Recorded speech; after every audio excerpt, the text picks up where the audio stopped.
Today I'm going through the EDEXCEL GCSE Math Paper 1 Higher for November 2021. I'm going through question 14. Question 14 reads as follows.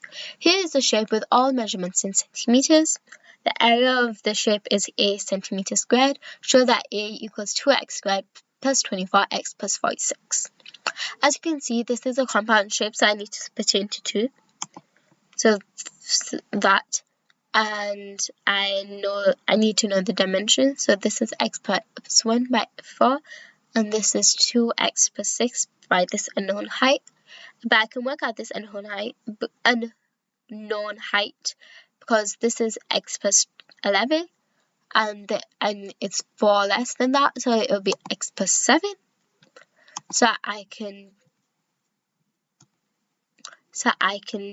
just write it out, and then I can expand the brackets. I can simplify to get 2x squared plus 24x plus 46 equals a.